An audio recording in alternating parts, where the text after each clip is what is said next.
Hepatitis ফাউন্ডেশনে সংসাজাগমানি শালনা কিতিঙ্গে কক্তেশাল লামা হিমবতক হিমজাখা আরো মানজাখা MLA Dipak Majumdar শাখাম দাগিফাং Sanjeev Debbarma তে কবুনিরক হাস্তে মিউজিয়াম নিশিমি চেঙ্গে আগলিনি জুদা জুদা লামা পাকক জাখা ও লামা হিমবতক হেপাটাইটিস রোগ সংক্রামক বিষয়ে প্রারম্ভিক ভাষণে কিছুটা আলোকপাত করেছেন বক্তারা। আমি দীর্ঘায়িত করতে যাচ্ছি না, কারণ র্যালি শুরু হবে। তো আমি বলবো যে এটা একটা সংক্রমণ থেকে রক্ষা করতে গেলে আমাদেরকে সর্বপ্রথম সচেতন হতে হবে। তার উদ্দেশ্যে এই র্যালি। আমরা লক্ষ্য করেছি প্রতি বছরই প্রায় 1.3 মিলিয়ন লোক মারা যায় হেপাটাইটিস সংক্রমণের জন্য, এবং প্রায় 2.2 মিলিয়ন লোক সংক্রামিত হয়ে থাকে। এবং হেপাটাইটিস বি এবং সির কারণে প্রতি বছরই 35,360,000 লোক মারা যান এবং প্রায় 6,000 লোক মতো সংক্রামিত হয়ে থাকেন। সেই ক্ষেত্রে আমি বলবো যে আমাদেরকে সচেতন হওয়া অত্যন্ত প্রয়োজন, কারণ লিভারজনিত কারণেই হেপাটাইটিস বির জন্য লিভার, এটা আমরা সবচেয়ে গুরুত্বপূর্ণ অঙ্গ আমাদের দেহের মধ্যে সংক্রামিত হয়ে থাকে। লিভারকে রক্ষা করার জন্য, হেপাটাইটিস সংক্রমণকে মুক্ত করার জন্য আমাদের এই বিশেষ উদ্যোগ গ্রহণ সচেতন হতে হবে। আমাদের রাজ্য আমি বলবো যে একটা সময় আমরা যখন দেখেছি যারা হেপাটাইটিসে সংক্রমিত হতো বা লিভারজনিত রোগে বা কিডনিজনিত কারণে আমাদের রাজ্যের বাইরে দিল্লি বা চেন্নাই যেতে হতো। কিন্তু এখন আমাদের রাজ্যে সরকার আসার পর আমি বলবো যে আমাদের রাজ্যে কিন্তু স্বাস্থ্য পরিষেবার ক্ষেত্রে একটা আমূল পরিবর্তন হয়েছে।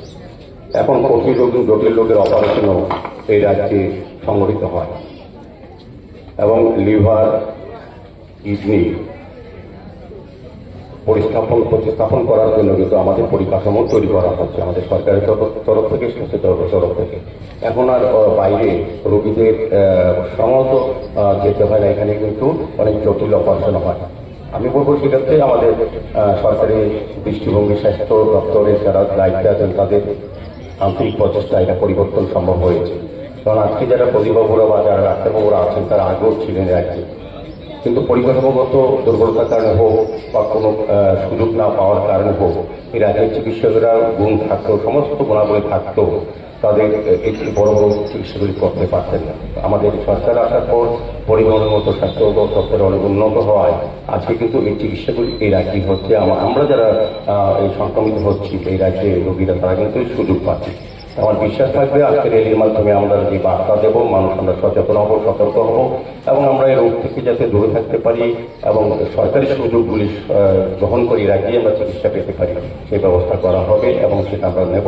আজকের এই র্যালিতে যারা অংশগ্রহণ, আবারও তাদেরকে ধন্যবাদ জানিয়ে এই 28শে জুলাই সারা বিশ্বের সঙ্গে সারা দেশে আমাদের এই রাজ্যেও হেপাটাইটিস রোগ সংক্রামক বিষয়ে জনগণকে সচেতন করার উদ্দেশ্যে, সতর্ক করা হচ্ছে এবং প্রতিরোধের ব্যবস্থা গ্রহণের উদ্দেশ্যে কিন্তু আজকের এই র্যালি।